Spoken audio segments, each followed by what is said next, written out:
Congressman Biggs, good to have you here. And I'd like to start with your reaction to Senator Cornyn's prediction.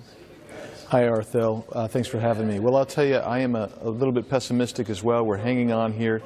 The Democrats have the keys to turn the lock to open up government again, but they're not really giving us good vibes for that. And I tend to agree with President Trump, quite frankly. We need to be going to the 51-vote rule instead of the 60-vote rule that the Senate has. And at this juncture, what are the Democrats doing, and what would you like them to do to unlock this impasse?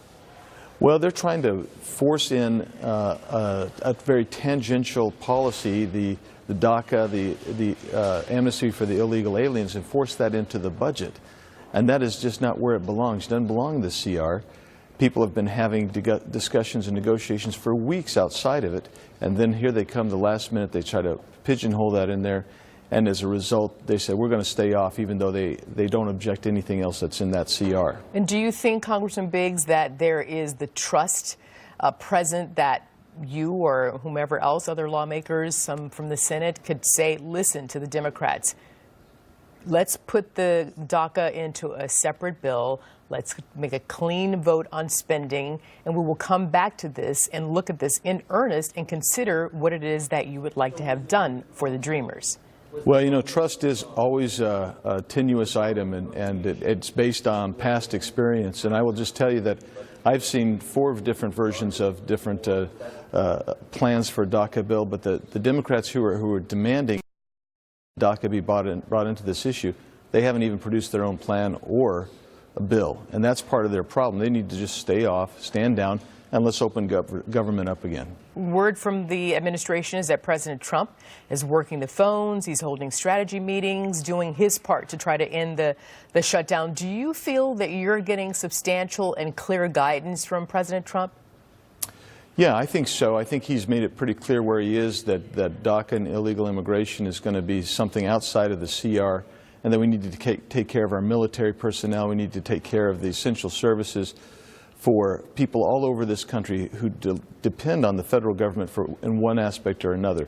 And that's literally hundreds of millions. And we need to open this thing back up. And it's kind of irresponsible. It's not kind of, it is irresponsible to try to leverage the funding for the military and everything else that the federal government does just in order to get this DACA deal. So this shutdown got personal really quickly. Yeah. Will you and fellow lawmakers from both parties, both chambers, be able to put this tension and dissension behind you to avoid gridlock in the near future on other important issues, such as infrastructure? Yeah, I think so. You know, what happens is right now emotions are high, but things tend to cool down, and even though we're kind of verbally jawing at each other over this, when we realize how important it is, in the end we also realize we have to govern, and we maintain relationships that most people don't see. And with that in mind, as all lawmakers, Congressman, as well as the White House, review and analyze this shutdown, how will you and members of the Freedom Caucus assess your part in this shutdown? Well, I think for the most part, you'll see that the Freedom Caucus was supportive of getting this CR out. Not everybody, but they did get that CR out of the House.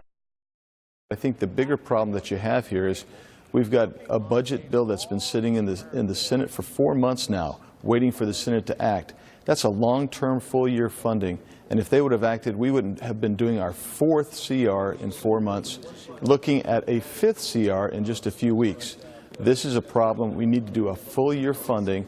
And if they can't do it because they have the 60-vote rule, then I'm going to keep urging, and I think Freedom Caucus needs to keep urging them to develop a 51-vote rule and eliminate that 60-vote rule. Well, certainly a substantial and continuous spending bill law is very important, not only to the military, but other aspects of the government operating very smoothly. And that said, I do want to ask you about one of the sticking points from the Democrats, which is DACA.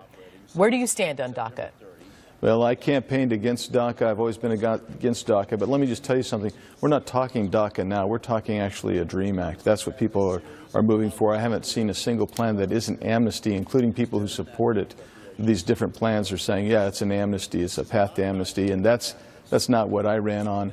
And so I think it's problematic. But I think what's going to happen is there's going to be a lot more intense negotiation going on, and somebody's going to produce a bill fairly soon, and I think you're going to see a very vigorous debate on this. How do you feel about the world watching this, watching what's happening there in Congress with a president that is just 1 year into his presidency?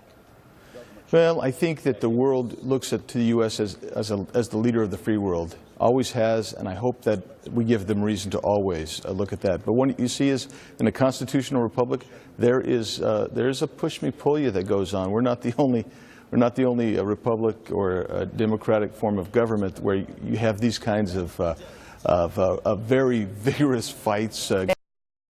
We don't fight, which is the good thing. Yeah, we don't don't fight get physically. physical. That's right. All right, Congressman That's Andy right. Biggs, thank you for the chuckle in these very tense times. Thank you for your